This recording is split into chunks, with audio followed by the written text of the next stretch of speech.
La civilización no empezó con el pan, empezó con la cerveza.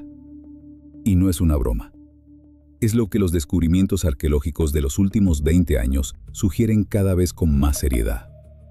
Durante décadas, el relato dominante era simple y tranquilizador. Nuestros antepasados plantaron trigo. El trigo produjo alimento en abundancia. Esa abundancia permitió la vida sedentaria. El sedentarismo produjo las ciudades. Las ciudades produjeron la civilización. Es lógico, se enseña en todos los manuales. Y probablemente es falso, porque cuanto más excavan los arqueólogos, literalmente, más cerveza encuentran allí donde esperaban encontrar pan. Y la pregunta que eso plantea es vertiginosa. ¿Y si no fue el hambre lo que puso a la humanidad en movimiento, sino algo mucho más antiguo, mucho más profundo, mucho más grabado en nuestro ADN? Para responder a eso, hay que remontarse mucho antes de la humanidad, mucho antes de la agricultura, mucho antes de la primera semilla plantada, hace 10 millones de años. En aquella época, nuestros antepasados todavía no eran humanos, eran primates que vivían en los árboles del África ecuatorial. Y algo se modificó en su genoma, una mutación de una enzima llamada ADH4, que ahora les permitía digerir el alcohol. Antes de esa mutación, el alcohol era tóxico para nuestros antepasados. Después, podían digerirlo. ¿Por qué importa esto?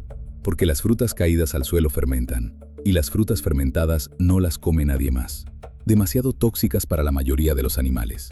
Para un primate capaz de digerirlas, eran una fuente de calorías exclusiva, abundante, sin competencia. El que podía comer esas frutas sobrevivía mejor. Sus descendientes también. A lo largo de millones de generaciones, esa preferencia quedó grabada en nuestra biología. No inventamos el gusto por el alcohol. Lo heredamos. Es más viejo que nuestra especie. Es lo que el biólogo Robert Dudley demostró en su libro El mono borracho, una tesis que tardó años en tomarse en serio. Y es precisamente ese viejo cableado el que explica lo que unos arqueólogos encontraron en 2018 en una cueva de Israel. Un descubrimiento que sacudió lo que creíamos saber sobre los orígenes de la civilización. La cueva de Raquefet, Monte Carmelo, Israel. Investigadores de la Universidad de Stanford excavan un sitio natufiense, una cultura que vivía hace entre 11.000 y 15.000 años, en una época en que la humanidad todavía era nómada, sin aldeas permanentes, sin campos de cultivo, sin agricultura. En la roca caliza encuentran unas cubas, 3 cubas talladas en la propia piedra, cuidadosamente excavadas, con residuos orgánicos en las paredes.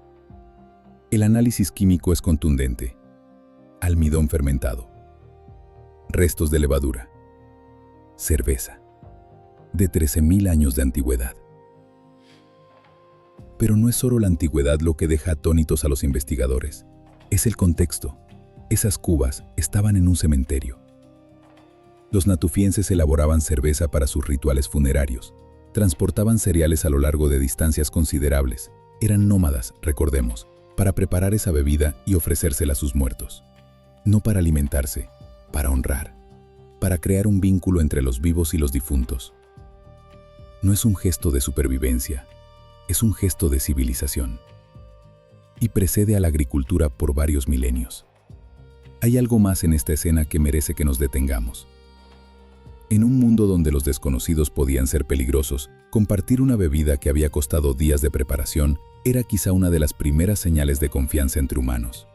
Un gesto que decía, sin palabras, no soy una amenaza, no esta noche. Si esta idea te resuena, que nuestros orígenes son mucho más sorprendentes de lo que nos enseñaron, este canal explora exactamente eso cada semana. Suscríbete para no perderte nada, porque lo que vamos a ver ahora es aún más asombroso. A 900 kilómetros al norte de Raquefet, en las alturas de la Anatolia turca, se alza Göbekli Tepe, el complejo monumental más antiguo que conoce la humanidad. Pilares en forma de T, esculpidos con relieves de animales, algunos de 20 toneladas, levantados hace 12.000 años. Göbekli Tepe fue construido por cazadores-recolectores, nómadas, gente que todavía no tenía casas permanentes, y sin embargo, construyeron templos. En el sitio, los arqueólogos sacaron a la luz recipientes de piedra con una capacidad total estimada en varios cientos de litros.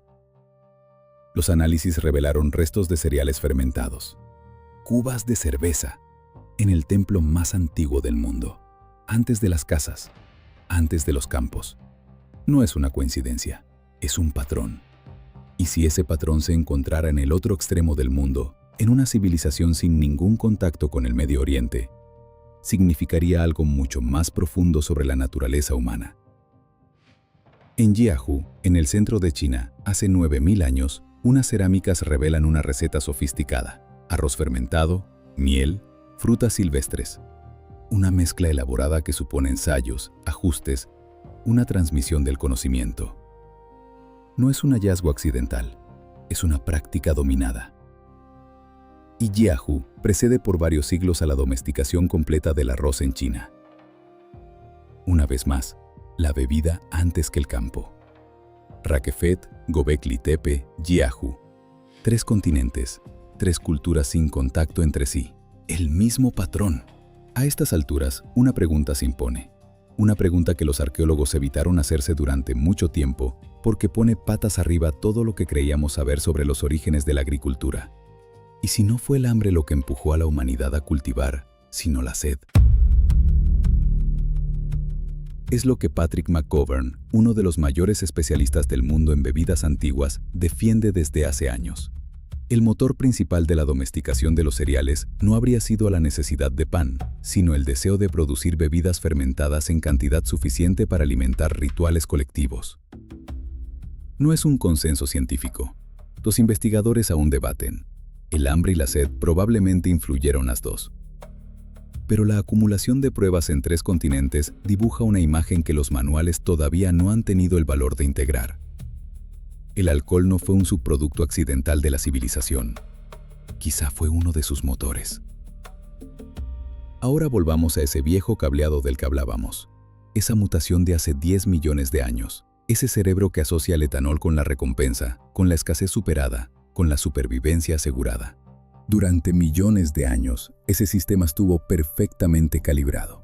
El alcohol en la naturaleza no pasaba de 1 o 2 grados. Para encontrarlo, había que caminar horas. Para prepararlo, días de trabajo colectivo. Y siempre se compartía entre varios. En un marco ritual preciso. La dosis estaba limitada por la propia naturaleza. Luego algo cambió. No en nuestra biología, en nuestro entorno. Hoy, una botella de vino de 13 grados cuesta una miseria. Una botella de whisky de 40 grados apenas un poco más. Disponibles a 200 metros de tu casa, los 7 días de la semana, las 24 horas del día. La dosis ya no la limita la naturaleza ni el ritual. La limita únicamente tu voluntad. Y nuestra voluntad no evolucionó para resistir eso. No es una cuestión de carácter, no es una debilidad moral, es un desajuste entre un software biológico moldeado durante 10 millones de años para buscar un recurso escaso y un mundo que volvió ese recurso infinitamente accesible en apenas unas décadas. Tu cerebro no sabe que la escasez desapareció, sigue buscando. Lo que tus antepasados vertían en cubas talladas en la roca para honrar a sus muertos, para reunir a su comunidad, para marcar los momentos que importaban, tú puedes comprarlo entrando en cualquier tienda sin siquiera pensarlo. El gesto es el mismo, el contexto lo cambió todo. Y quizá entender de dónde viene de verdad ese deseo, no de la debilidad, no del vicio, sino de 10 millones de años de evolución y de rituales humanos fundadores, cambia un poco la forma en que lo miramos, en uno mismo y en los demás.